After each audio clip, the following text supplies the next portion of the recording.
Elle priait pour un mari. Elle a épousé un démon. Les histoires de Plovdiv. Seigneur, ô mon Père, montre-moi, je t'en supplie, l'homme de ma vie. Tu as déclaré dans ta parole qu'il n'est pas bon que l'homme soit seul, et tu as formé la femme à partir de sa côte. Alors, montre-le-moi, ou enlève ce désir de mariage qui me tourmente chaque nuit.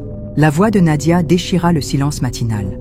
À genoux dans sa chambre, elle priait avec une intensité presque douloureuse, les larmes coulant le long de ses joues. Depuis des mois, la même prière revenait, chaque aube. Nadia, 27 ans, fille unique, étudiante sérieuse en master de sciences économiques, se levait chaque matin avant l'aube pour supplier Dieu de lui accorder un mari selon son cœur. Elle a été élevée par sa mère après le décès de son père. Malgré la pression de ses études et les devoirs, elle tenait à ses prières matinales plus que tout. « Tu vas encore arriver en retard pour tes cours à l'université », murmura sa mère depuis la cuisine, entendant sa voix s'élever avec véhémence. « Maman, je ne peux pas m'arrêter. Je refuse de tomber sur un homme qui va me détruire. Je veux un mari qui aime Dieu, pas un homme qui fera de ma vie un enfer. » La porte s'ouvrit brusquement. Sa mère la fixa avec inquiétude. « Nadia, tu cries encore. Les voisins vont finir par penser que tu deviens folle. Maman, je ne veux pas finir comme ces femmes qui pleurent chaque dimanche à l'église. Je veux un mari choisi par Dieu. » Un silence pesant s'installa, interrompu seulement par les premiers bruits du quartier qui s'animaient et les moteurs de moto au loin. Sa mère soupira profondément avant de la prendre dans ses bras. « Ma fille, Dieu t'entend, mais ne laisse pas l'impatience te pousser dans les bras de n'importe qui. » Un frisson parcourut Nadia. La nuit venait de tomber. Le culte d'enseignement s'était terminé plus tard que prévu. Et Nadia, serrant sa Bible contre elle, avançait seule, le cœur apaisé par le message qu'elle venait d'entendre. Soudain, une voiture s'arrêta lentement à sa hauteur. La vitre côté passager descendit dans un bruit feutré, laissant apparaître le visage d'un homme élégant, costume sombre parfaitement ajusté. Ses yeux brillaient sous les réverbères. « Bonsoir, vous permettez que je vous dépose ?» proposa-t-il d'une voix grave et posée. Nadia s'arrêta net. Sa mère lui avait souvent répété de se méfier des inconnus, surtout la nuit. Elle serra son sac plus fort. « Non merci, je préfère continuer à pied », répondit-elle d'un ton ferme. L'homme ne montra aucun signe de contrariété. Au contraire, il esquissa un léger sourire. « Vous êtes courageuse, mais ce quartier n'est pas sûr à cette heure. Vous sortez de l'église, n'est-ce pas ?» demanda-t-il, comme s'il connaissait déjà la réponse. « Oui, mais je vous ai dit que je préfère marcher. »« Merci quand même », répliqua-t-elle en reprenant sa marche, le pas rapide. La voiture la suivit jusqu'à ce qu'elle atteigne la grande avenue, où elle monta dans un bus. Elle se retourna une dernière fois. Raymond était debout devant sa voiture garée, la regardant partir avec un petit sourire énigmatique. Les jours suivants, Nadia le recroisa à plusieurs reprises exactement dans la même rue où il l'avait abordée la première fois. Chaque fois, il l'apercevait en sortant de l'église, lui lançait un « bonsoir » courtois et repartait. 2 semaines plus tard, Raymond finit par marcher quelques pas à ses côtés. « Je m'appelle Raymond », dit-il d'une voix posée. « Vous êtes ?»« Nadia », répondit-elle à contre-cœur. « Enchantée, Nadia. Vous êtes étudiante ?»« Oui, en master. Et vous ?»« Je suis un homme d'affaires. On dirait qu'on se croise souvent dans ce coin. » Un silence gêné s'installa. Nadia n'osait pas lui demander s'il la suivait volontairement, mais au fond d'elle, une petite voix la mettait en garde. Pourtant, la curiosité commençait à l'emporter. Une nuit, alors qu'il s'était assis dans un restaurant, Raymond la regarda droit dans les yeux. « Nadia, je te vois souvent aller à l'église, même les jours de semaine. Tu y trouves vraiment quelque chose ?» demanda-t-il, le ton curieux mais sincère. Nadia sourit faiblement, un éclat s'allumant dans ses yeux. « Oui, Raymond, l'église est plus qu'un lieu pour moi, c'est ma maison, mon refuge. C'est là que je parle à Dieu, que je retrouve la paix. Ma vie n'a de sens que si elle est conduite par lui. » Elle se mit à parler avec passion de ses expériences. Ses mots coulaient comme un torrent, emplis de ferveur. Raymond l'écoutait sans l'interrompre, hochant la tête, le visage fermé. Lorsque Nadia termina, il inspira profondément, baissant un instant les yeux. « Nadia, tu es spéciale. Je n'ai jamais rencontré une femme comme toi, et je préfère être honnête avec toi. Moi, je ne crois pas en Dieu. Je ne crois pas à ces histoires de prières et de miracles. Je préfère te le dire maintenant, plutôt que de te tromper. » Ces mots la figèrent. « Alors pourquoi continuer à m'approcher ?» demanda-t-elle, la voix serrée. « Parce que je veux te connaître, parce que tu es spécial, » murmura-t-il, le regard intense. Nadia baissa les yeux, partagée entre l'attirance et la peur. Elle fixait le sol, la gorge serrée. « Tu comprends que je ne peux pas envisager une relation sérieuse avec un homme qui ne croit pas en Dieu, finit-elle par dire, la voix brisée.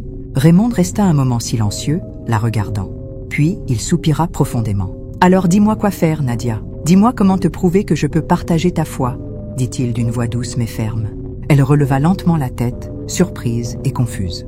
Je ne peux pas te forcer à croire, mais je sais que ma vie doit être avec un homme qui aime Dieu plus que moi. Sinon, ça ne marchera pas. Raymond posa doucement sa main sur la sienne, son regard se faisant presque suppliant. Si c'est ce qu'il faut pour être avec toi, alors je viendrai avec toi à l'église. Quoi? S'étonna-t-elle, les yeux écarquillés. Si c'est ce qu'il faut pour qu'on avance ensemble, je le ferai. Nadia sentit son cœur chavirer. Était-ce un signe de Dieu? Elle décida de lui donner une chance, convaincue qu'avec le temps, il finirait par se convertir sincèrement. 2 semaines plus tard, Nadia et Raymond s'étaient rapprochés comme jamais. Chaque soir, leurs voix se retrouvaient au bout du fil et leur conversation s'étirait jusqu'au cœur de la nuit. Raymond semblait passionné par tout ce qu'elle racontait, et elle se surprenait à espérer qu'il soit l'homme envoyé par Dieu. Le dimanche suivant, Raymond apparut au portail de l'église. Nadia eut le cœur qui battait la chamade. À la fin du culte, les membres du comité d'accueil vinrent lui serrer la main, heureux de voir ce jeune homme nouvellement intéressé par la foi. « Merci d'être venu », dit Nadia, radieuse, lorsqu'ils se retrouvèrent à la sortie près de l'entrée. « C'était intéressant », répondit Raymond avec un sourire. « Je l'ai fait pour toi. » Les semaines suivantes, Raymond continua de l'accompagner chaque dimanche. Il saluait les pasteurs, se mêlait aux jeunes, feignait l'enthousiasme pendant les chants. Nadia se sentait bénie. Elle voyait dans cet engagement un signe clair que Dieu exauçait ses prières. Peu à peu, ils devinrent un couple officiel. Les messages doux se multipliaient, les appels nocturnes aussi. Un soir, alors qu'ils étaient dans un restaurant, Raymond attrapa ses mains et la fixa intensément. « Je t'aime, Nadia. Je veux que tu saches que je suis sérieux. Tu es la femme que j'attendais. » Elle sentit les larmes lui monter aux yeux. Les barrières qu'elle avait érigées s'effondraient. Elle s'imaginait déjà mariée à lui, construisant un foyer uni et béni. 1 mois plus tard, Nadia et Raymond formaient le couple que beaucoup enviaient. Toujours élégants, toujours ensemble, affichant un amour apparemment parfait. Ils sortaient souvent dîner dans les restaurants du quartier et Raymond continuait de l'accompagner fidèlement à l'église chaque dimanche. Il se montrait attentionné. Il portait son sac, l'attendait après ses cours, la surprenait avec de petits cadeaux. Leur relation était devenue sérieuse, presque fusionnelle. Nadia se sentait bénie. Elle priait chaque matin pour que Dieu bénisse leur union. Certaines filles de l'église chuchotaient à leur passage « Tu as vu le fiancé de Nadia? Quel homme! Même prière, hein, que cette grâce me localise. » Elle souriait, persuadée que Dieu avait enfin exaucé ses prières. 2 semaines plus tard, alors qu'ils étaient chez Raymond pour un déjeuner, il sortit un instant et son téléphone laissé sur la table vibra. L'écran s'alluma, affichant un message WhatsApp. « Tu me manques, bébé. Hier soir était magique. » Le cœur de Nadia manqua un battement. Les mains tremblantes, elle lut et relut le message. Quand Raymond revint, elle était figée, le téléphone toujours entre ses mains. « Qu'est-ce que c'est que ça, Raymond ?» demanda-t-elle d'une voix étranglée. Il blêmit, arracha le téléphone, puis tenta de poser sa main sur son épaule. « Ce n'est rien, Nadia, je t'assure. C'est le diable qui veut détruire ce qu'on construit, » cria-t-il, la voix paniquée. « Ne me mens pas. Qui est cette femme ?» hurla-t-elle, les larmes roulant sur ses joues. Il se mit à genoux, la suppliant. « Je t'en supplie, pardonne-moi. C'était avant toi. Je n'ai rien fait de mal depuis qu'on est ensemble. Le diable veut juste semer la confusion. » Dans les jours suivants, Nadia resta silencieuse, évitant ses appels. Elle se réfugiait dans la prière, le cœur déchiré. Ses amis proches la suppliaient de le quitter. « Il n'est pas digne de toi, Nadia », lui répétait Marty. Mais Raymond ne lâchait pas. Il venait l'attendre chaque soir devant l'université, parfois sous la pluie, implorant son pardon. 1 semaine plus tard, Nadia céda. « D'accord, Raymond, je te pardonne, mais ne me trahis plus jamais, dit-elle, la voix tremblante. « Jamais, je te le jure, murmura-t-il en la serrant contre lui. 3 semaines plus tard, Nadia et Raymond semblaient plus amoureux que jamais. Leur relation avait repris son cours. Nadia, rassurée par ses promesses, s'était convaincue que Raymond avait changé. Elle remerciait Dieu chaque matin pour leur amour retrouvé. Ce samedi soir-là, Raymond avait réservé une table dans un restaurant élégant du centre-ville pour fêter leurs 6 mois de relation officielle. Il riait encore d'une plaisanterie lorsque le serveur s'approcha, le menu à la main. « Bonsoir, madame, monsieur. Que désirez-vous » demanda-t-il en souriant, ses yeux se posant un instant sur Nadia. Je prendrai... » commença-t-elle, légèrement embarrassée par le regard du serveur. Avant qu'elle ne termine, Raymond posa brutalement son verre sur la table, faisant sursauter Nadia et le serveur. « Pourquoi tu le regardes comme ça? Pourquoi tu souris ?» cracha-t-il, la voix glaciale. « Raymond, c'est juste le serveur, il fait son travail !» protesta Nadia, paniquée. En une fraction de seconde, il leva la main et la gifla violemment. Le claquement sec résonna dans la salle. Le silence s'abattit sur le restaurant. Les conversations se figèrent. Les regards horrifiés se tournèrent vers eux. Nadia porta la main à sa joue, le visage livide. Les larmes lui montèrent immédiatement aux yeux. « Raymond, comment as-tu pu ?» balbutia-t-elle, la voix étranglée. « Tu m'as humiliée !» cria-t-il, les yeux fous, en se levant brusquement. Tétanisée, elle se leva, attrapa son sac et sortit précipitamment du restaurant sous les regards choqués des clients. Dans la rue, elle courut jusqu'à un taxi, le cœur brisé, les sanglots secouant son corps. Le lendemain, Raymond vint chez elle tôt le matin. Sa mère ouvrit la porte, surprise, et appela Nadia. « Je suis désolée, Nadia, je ne sais pas ce qui m'a pris, le diable m'a poussée. »« Pardonne-moi, je t'en supplie » sanglota-t-il en tombant à genoux devant elle. Nadia resta silencieuse, le visage fermé, tandis que sa mère la fixait avec une inquiétude grandissante. Après plusieurs jours de silence et de supplications répétées, elle céda finalement. « C'est la dernière fois, Raymond, » dit-elle, la voix tremblante. « Plus jamais tu ne lèveras la main sur moi. » Il hocha la tête, les yeux baissés, jurant de changer. Nadia, convaincue que Dieu voulait qu'elle lui accorde une seconde chance, décida de continuer la relation. Une semaine plus tard, Nadia n'avait toujours pas retrouvé la paix. Bien qu'elle ait pardonné à Raymond, l'image de sa main s'abattant sur son visage la hantait chaque nuit. Le moindre bruit la faisait sursauter. Un soir, épuisée de remords et de peur, elle s'enferma dans sa chambre et tomba à genoux. Sa voix, d'abord tremblante, s'éleva peu à peu, emplissant la pièce d'une intensité presque irréelle. « Seigneur, je t'en supplie, si cet homme n'est pas l'homme de ma vie, éloigne-le de moi. » prit-elle, les larmes coulant à flots. Elle resta des heures ainsi, à genoux. Alors que la fatigue la gagnait, ses paupières se fermèrent un instant. Elle eut comme une vision éveillée. Elle vit Raymond debout, mais lourdement enchaîné, ses bras et ses jambes prisonniers de lourdes chaînes noires. Il la regardait fixement avec un sourire atroce. Elle se redressa brusquement. « Seigneur, libère mon homme de ses chaînes, libère-le, je t'en supplie !» cria-t-elle, la voix étranglée par l'émotion. À cet instant, Nadia se persuada que Dieu venait de lui révéler que Raymond était sous l'emprise de forces maléfiques et qu'elle devait l'aider à s'en libérer. Les jours suivants, elle redoubla de prières et de jeûnes, s'investissant encore plus dans l'Église. Convaincue qu'elle devait sauver Raymond, elle le voyait maintenant comme un homme blessé, qu'elle seule pourrait ramener à Dieu. 2 mois plus tard, Raymond surprit Nadia avec une demande en mariage. Il sortait d'un culte du dimanche matin quand il mit un genou à terre, juste à la sortie de l'église, avec une petite boîte dans la main. « Nadia, tu es la femme que j'ai cherchée toute ma vie. Épouse-moi, construisons notre avenir ensemble, » murmura-t-il, le regard intense. Quelques fidèles qui sortaient applaudit en les voyant. Nadia, submergée par l'émotion, dit « oui », les larmes aux yeux. Pour elle, c'était la confirmation que Dieu avait entendu ses prières. 4 mois plus tard, leur mariage fut célébré dans une grande salle. La cérémonie rassembla famille, amis et membres de l'église, tous admirant ce couple apparemment béni. Le pasteur bénit leur union dans une ambiance émotive. Nadia rayonnait dans sa robe, persuadée d'entrer dans le conte de fées qu'elle avait toujours rêvé. Après la réception, Raymond l'emmena dans la nouvelle maison qu'il venait d'acheter dans un quartier chic de la ville. C'était une villa moderne, aux murs blancs et aux grandes baies vitrées, avec un jardin soigneusement entretenu. « Tout ça, c'est pour toi, Nadia », murmura-t-il, en la faisant entrer dans le salon lumineux. Elle parcourut la maison émerveillée, découvrant les pièces spacieuses. Pour Nadia, c'était la confirmation que Dieu les bénissait. Elle passa la première nuit dans ce nouveau foyer, le cœur rempli d'espoir. Les premières semaines dans la nouvelle maison furent pleines de douceur. Raymond se montrait attentionné, préparait le petit déjeuner, organisait des dîners surprises. Nadia, elle, se sentait comblée et remerciait Dieu chaque matin pour ce qu'elle croyait être un mariage béni. Mais peu à peu, des fissures apparurent. Raymond se mit à rentrer tard, sans explication. Il n'était plus seulement autoritaire, il devenait cruel. Au moindre petit écart, un repas servi en retard, un vêtement mal plié, il se mettait à crier.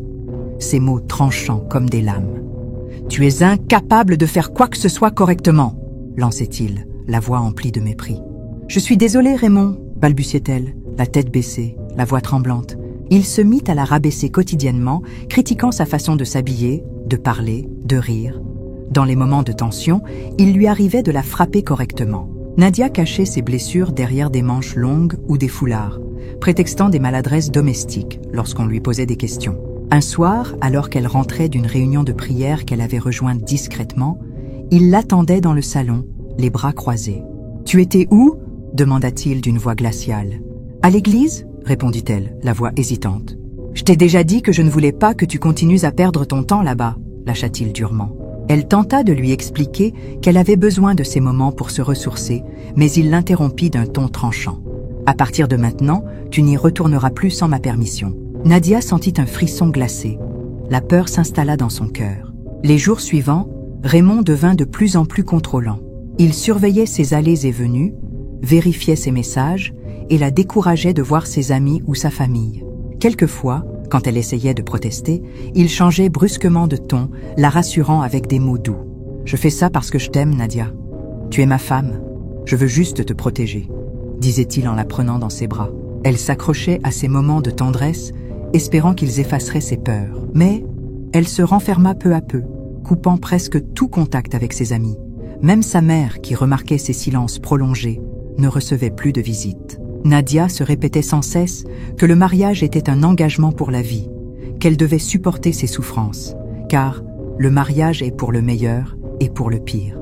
Elle craignait aussi ce que les gens penseraient si elle avouait la vérité.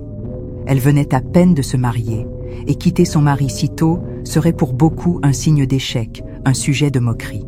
Elle imaginait déjà les regards accusateurs à l'église, et cette honte la paralysait. Chaque matin, elle se levait et préparait le petit déjeuner avec soin, espérant que son dévouement ferait revenir le Raymond tendre qu'elle avait connu au début. 2 mois après le mariage, Raymond reprit discrètement l'habitude de s'absenter plusieurs soirs par semaine. À chaque fois, il prétextait des rendez-vous d'affaires urgents ou des clients qu'il devait rencontrer tard. Nadia, déjà épuisée moralement, ne posait plus de questions, de peur de déclencher sa colère. Ce qu'elle ignorait, c'est que Raymond se rendait dans son ancien appartement, là où il vivait avant leur mariage. Dans cet appartement, se trouvait une chambre verrouillée en permanence. Derrière cette porte, un autel avait été installé. C'est là que, depuis des années, Raymond entretenait un secret macabre. Chaque femme avec qui il avait eu des rapports intimes y avait vu son utérus sacrifié dans des rituels destinés à nourrir ses pactes. Ces sacrifices lui avaient permis de prospérer rapidement, d'étendre ses affaires et de gagner la confiance des puissants.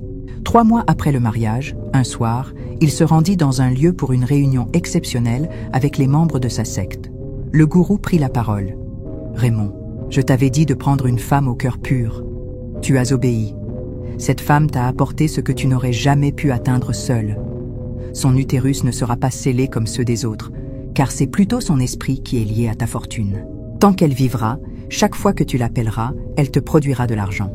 Sa souffrance deviendra ta richesse. » Autour de lui, les autres membres hochèrent la tête en silence. Raymond, le regard sombre, sentit une excitation froide l'envahir. Son mariage n'était pas un simple engagement, mais un sacrifice vivant. Le gourou fit un signe aux autres membres, qui entonnèrent des incantations sombres. Une fumée épaisse emplit la pièce. « Qu'elle vienne à nous! Qu'elle soit scellée dans l'esprit !» cria le gourou. Dans un frisson glacé, Raymond vit l'image de Nadia apparaître dans la fumée, les yeux fermés, comme endormis. Les chants s'amplifièrent. Le rituel atteignit son paroxysme. « C'est fait !» déclara enfin le vieil homme d'une voix éteinte. « Tant qu'elle vivra, elle sera ta clé. » Quelques jours après les absences répétées de Raymond, Nadia se sentait au plus bas. Ses journées n'étaient plus que silence et angoisse. Elle se levait sans appétit, errait dans la maison immense. Un soir, alors qu'elle rangeait la chambre, son regard se posa sur la Bible qu'elle n'ouvrait presque plus. Elle s'assit au pied du lit, la serra contre elle et éclata en sanglots. Sa voix s'éleva, brisée. « Seigneur, pourquoi?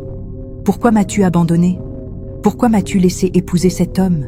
murmura-t-elle, ses larmes inondant ses joues.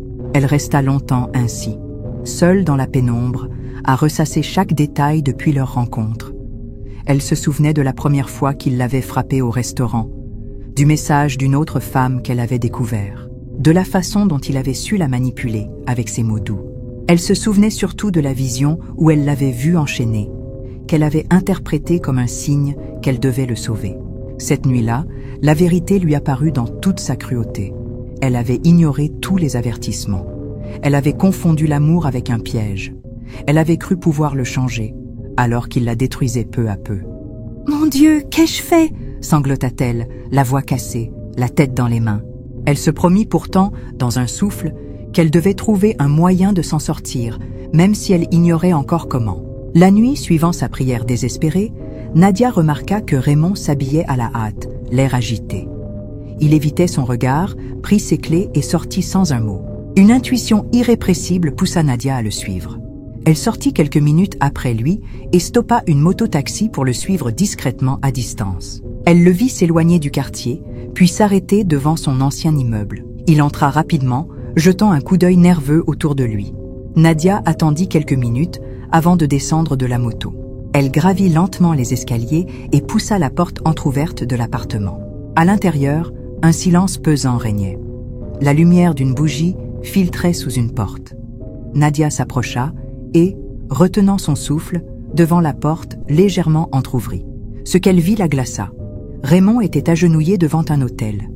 Il psalmodiait des incantations, les mains levées vers un tissu sombre posé au centre de l'autel. Un cri échappa à Nadia avant même qu'elle ne puisse le contenir. Raymond se retourna d'un bond, ses yeux écarquillés de rage et de stupeur. « Nadia !» hurla-t-il, se précipitant vers elle. Elle tourna les talons et s'élança dans le couloir, manquant de tomber dans la panique. Les pas de Raymond résonnaient derrière elle comme des coups de tonnerre. Elle dévala les escaliers, déboucha dans la rue et agita frénétiquement la main pour arrêter un taxi qui passait. « Roulez, roulez vite, je vous en supplie !» La voix brisée par la peur. Le taxi démarra en trombe. Nadia se retourne et vit la silhouette de Raymond, seul sur le trottoir, ses yeux lançant des éclairs de rage sous la lumière des lampadaires.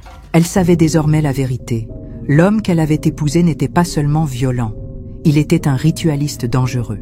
1 heure plus tard, elle arriva en trombe chez sa mère. Depuis des mois, Nadia n'y allait plus souvent. Elle disait qu'elle était trop occupée. Sa mère avait pourtant ressenti le changement. La voix de sa fille, autrefois vive, était devenue éteinte. Ses visites étaient courtes, ses sourires forcés. Lorsque Nadia frappa à la porte, sa mère l'ouvrit aussitôt, surprise de la voir. « Nadia, ma fille, tu es malade? Viens, entre vite !» s'exclama-t-elle, l'inquiétude peinte sur le visage. Dès qu'elle franchit le seuil, Nadia éclata en sanglots, incapable de prononcer un mot. Sa mère la prit dans ses bras, la conduisit jusqu'au canapé et attendit qu'elle se calme. Après de longues minutes de silence entrecoupées de larmes, Nadia commença à parler. Elle raconta tout, la gifle au restaurant, les insultes, les interdictions de prier, les absences mystérieuses, et maintenant ce qu'elle venait de voir dans l'appartement. « Maman, j'ai eu des signes, tellement de signes, je les ai tous ignorés !» sanglota-t-elle, la voix brisée. Sa mère, horrifiée, lui essuya le visage avec tendresse. « Oh, ma fille, pourquoi ne m'as-tu rien dit? Pourquoi as-tu porté ce fardeau seule ?» demanda-t-elle, la voix tremblante.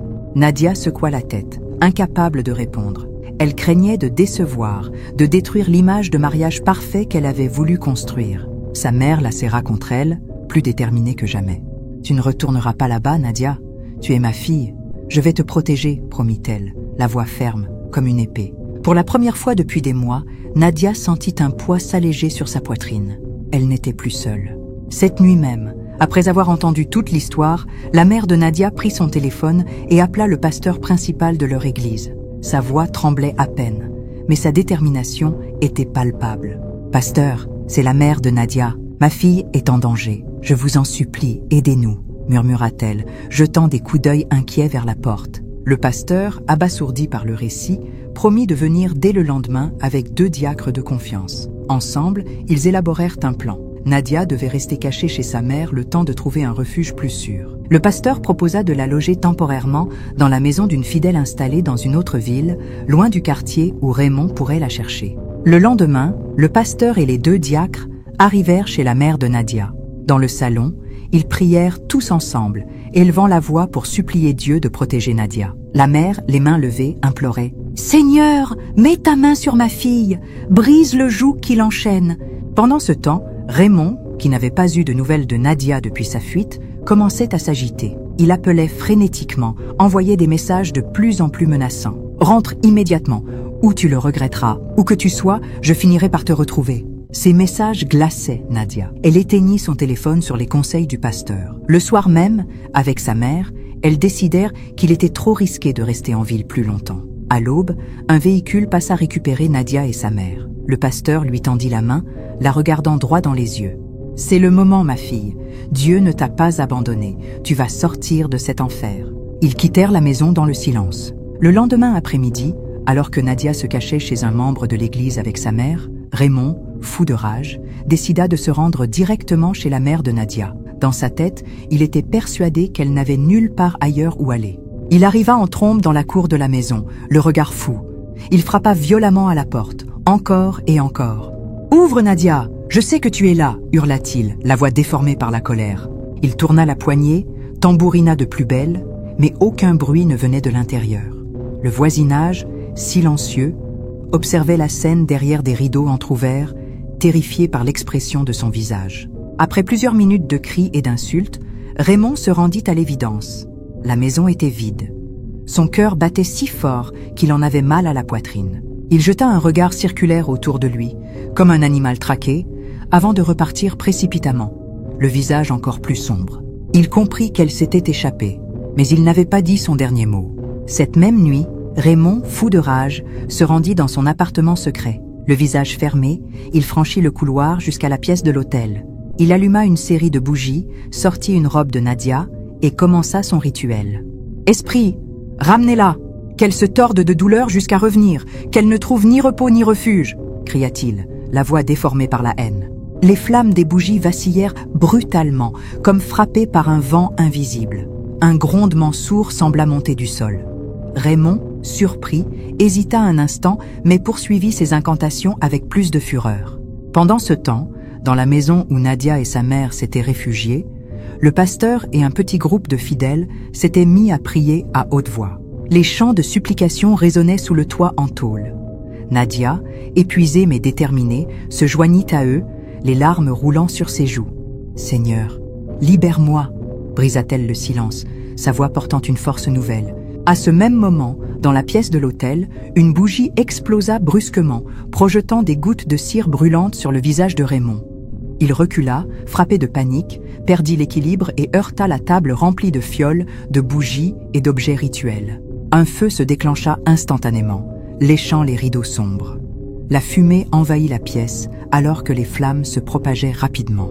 Raymond tenta de ramper vers la porte, mais il ne voyait presque plus rien. Il cria de rage et de terreur, mais personne ne l'entendit dans la nuit. Des passants ayant remarqué de la fumée alertèrent les secours. Les pompiers retrouvèrent le corps calciné de Raymond dans la pièce de l'hôtel. Pendant ce temps, dans la maison de refuge, Nadia pleurait et priait pour sa délivrance. Elle ne savait pas encore que son bourreau venait de périr et qu'une nouvelle page allait enfin pouvoir s'ouvrir pour elle. 2 jours plus tard, Nadia apprit la nouvelle qui allait bouleverser le reste de sa vie.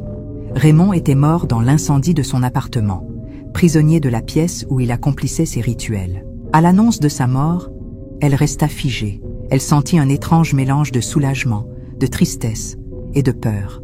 Les souvenirs douloureux remontèrent comme un torrent. Pendant des heures, elle s'isola, pleurant sans retenue. Quelques semaines après la mort de Raymond, Nadia commença à ressentir de violents malaises. Des nausées, des vertiges, une fatigue qu'elle n'avait jamais connue. Sa mère l'emmena à la clinique du quartier. Après plusieurs examens, le médecin la regarda gravement. « Mademoiselle Nadia, vous êtes enceinte de 6 semaines, annonça-t-il. Les mots résonnèrent dans la pièce comme un coup de tonnerre. Nadia sentit sa tête tourner. Elle comprit avec horreur qu'elle portait l'enfant de celui qui l'avait détruite. La honte, la peur et la douleur l'envahirent d'un seul coup. De retour chez sa mère, elle resta prostrée des heures, l'esprit assailli par des questions sans réponse. Comment allait-elle élever cet enfant? Que diraient les gens? Pourtant, au fond d'elle, une certitude naquit. Elle devait transformer sa douleur en arme pour protéger d'autres femmes. 1 semaine plus tard, Nadia retourna dans son église. On l'a annoncée pour un témoignage. Elle se leva, prit le micro et raconta toute son histoire. « J'ai cru qu'aimer un homme suffirait à le sauver. J'ai ignoré les signes. J'ai failli perdre ma vie. Et aujourd'hui, je porte son enfant. » Les sanglots parcoururent la salle, mais Nadia, la voix ferme, continua. « Je refuse de rester prisonnière de ma honte. Je veux que vous sachiez que si un homme vous détruit, ce n'est pas de l'amour. Parlez, dénoncez, fuyez avant qu'il ne soit trop tard. » À la fin de son témoignage, le pasteur s'approcha et posa la main sur son épaule. « Ta vie n'est pas finie, Nadia. Dieu peut encore la restaurer, » dit-il doucement. Nadia quitta l'église ce jour-là, le cœur encore lourd, mais avec la force de transformer son épreuve en un témoignage pour sauver d'autres vies. Quand tu pries en demandant la volonté de Dieu, accepte les signes qu'il t'envoie et n'impose pas tes propres désirs au détriment de sa volonté. Ne laisse jamais la peur du jugement ou la pression sociale t'emprisonner dans une relation toxique. Les signes que tu ignores aujourd'hui peuvent devenir les chaînes de ta souffrance demain. Aie le courage de partir, de parler et de demander de l'aide. Car préserver ta vie et ta dignité n'est pas un échec, mais la plus grande des victoires. Merci d'avoir suivi cette histoire. N'oublie pas de t'abonner et de laisser un j'aime. À la prochaine pour une nouvelle histoire.